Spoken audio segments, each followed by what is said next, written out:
3-0 theory বা 3-0 পৃথিবী। এই তত্ত্বের জন্য বিশ্বজুড়ে খ্যাত নোবেল বিজয়ী ডক্টর মোহাম্মদ ইউনূস। বিশ্বজুড়ে বিভিন্ন আন্তর্জাতিক মঞ্চ, বিশ্ববিদ্যালয়ের সমাবর্তন ও গণমাধ্যমে তিনি তার এই 3-0 পৃথিবীর ধারণা ব্যাখ্যা করেছেন, লিখেছেন এ বিষয়ে একটি বইও।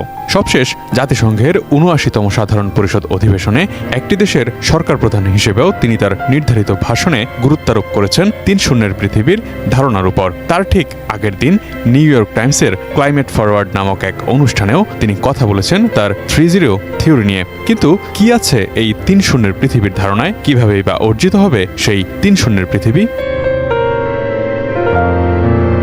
ডক্টর মোহাম্মদ ইউনূসের ভাষায় 3-0 হচ্ছে শূন্য দারিদ্র্য, শূন্য বেকারত্ব ও কার্বন নিঃসরণ শূন্যে নামিয়ে আনা। আর তা অর্জনে লাগবে 4টি বিষয়, যাকে 4টি মহাশক্তিও বলা হচ্ছে: তারুণ্য, প্রযুক্তি, সুশাসন ও সামাজিক ব্যবসা। 3-0 প্রথম লক্ষ্য হচ্ছে শূন্য দারিদ্র্য। কিভাবে অর্জিত হবে এটি? এই তত্ত্বের ব্যাপারে নোবেলজয়ী এই অর্থনীতিবিদের ভাষায় ব্যাখ্যা করলে বিষয়টি যা দাঁড়ায়, বর্তমান অর্থনৈতিক ব্যবস্থা নিজেই দারিদ্র্য সৃষ্টি করে এবং এই ব্যবস্থার অধীনে দারিদ্র্য দূর করা সম্ভব নয়। বিদ্যমান অর্থনৈতিক ব্যবস্থা প্রমোট করে ভোগবাদিতাকে, ক্রয় করা আর ব্যবহার করা, অতঃপর ছুঁড়ে ফেলা। যত বেশি ক্রয় ও ভোগ, তত বেশি বর্জ্য উৎপন্ন হওয়া, তত বেশি প্রকৃতিকে ধ্বংস করা। পুঁজিবাদী অর্থনৈতিক ব্যবস্থা বিশ্বের প্রায় সবকটি দেশই গ্রহণ করেছে। তাই সবাই প্রফিট ম্যাক্সিমাইজেশন বা সর্বোচ্চ লাভ নিশ্চিত এবং ওয়েলথ কনসেন্ট্রেশন বা সম্পদের পুঞ্জীভূতকরণে ব্যস্ত। পৃথিবীতে হাতে গোনা 8 থেকে 10টি দেশ ও দেশের মানুষের কাছে বিশ্বের মোট সম্পত্তির 70 থেকে 80% কেন্দ্রীভূত হয়ে আছে, যার কারণে এই অর্থনৈতিক ব্যবস্থা থেকে দারিদ্র্য দূরীকরণ সম্ভব নয়। তাই শূন্য দারিদ্র্যের জন্য প্রয়োজন নতুন অর্থনৈতিক ব্যবস্থা তৈরির সম্মিলিত প্রচেষ্টা। ছোট ও দুর্বল অর্থনীতির দেশ একা তা করতে পারবে না, এগিয়ে আসতে হবে বড় অর্থনীতির দেশগুলোকে। ডক্টর ইউনূস মনে করেন দারিদ্র্য শুধু অর্থের অভাব নয়, বরং সুযোগের অভাব ও সামাজিক ন্যায় বিচারের অভাব। তাই এই দুটি বিষয়ও সামাজিকভাবে সুরক্ষিত করতে হবে। দ্বিতীয় লক্ষ্যটি হচ্ছে শূন্য বেকারত্ব।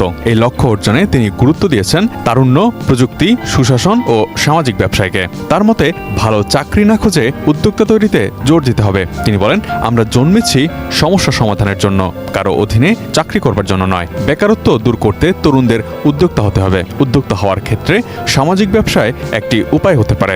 সামাজিক ব্যবসায় মুনাফা তৈরি না করে বরং সামাজিক সমস্যা সমাধানে গুরুত্ব দেওয়া হয়। একই সাথে অর্জিত মুনাফা জমা করে না রেখে আবারও ব্যবসায় ইনভেস্ট করার মাধ্যমে সোশ্যাল ইম্প্যাক্ট বাড়ানোর কথা বলা হয় এই মডেলে। পৃথিবীর সব কর্মক্ষম মানুষের জন্য চাকরির ক্ষেত্র তৈরি করা কঠিন, যখন বিদ্যমান শিক্ষা ব্যবস্থায় একই রকমের শিক্ষা ও দক্ষতা নিয়ে বহু শিক্ষার্থী তৈরি হওয়ায় তৈরি হচ্ছে স্কিল স্যাচুরেশন, যার ফলে কোম্পানিগুলো অল্প মজুরিতে শ্রমিক নিয়োগ দিয়ে আবারও সেই মুনাফা তৈরিতেই মনোযোগী হচ্ছে। তৃতীয় লক্ষ্য হচ্ছে শূন্য কার্বন নিঃসরণ। ডক্টর ইউনূসের মতে পৃথিবী হচ্ছে আমাদের বাড়ি, তাই আমাদের সামগ্রিকভাবে চিন্তা করতে হবে।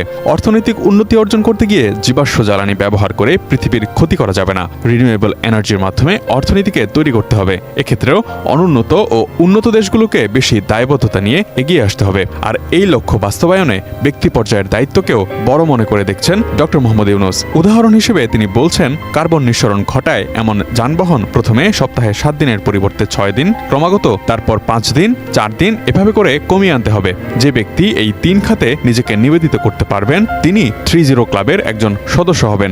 এই লক্ষ্যে 3-0 ক্লাব নামে একটি সংগঠন বিদ্যমান। এই 3-0 ধারণার উপর ভিত্তি করেই তৈরি হতে পারে আগামীর সুন্দর সাম্যবাদী পৃথিবী।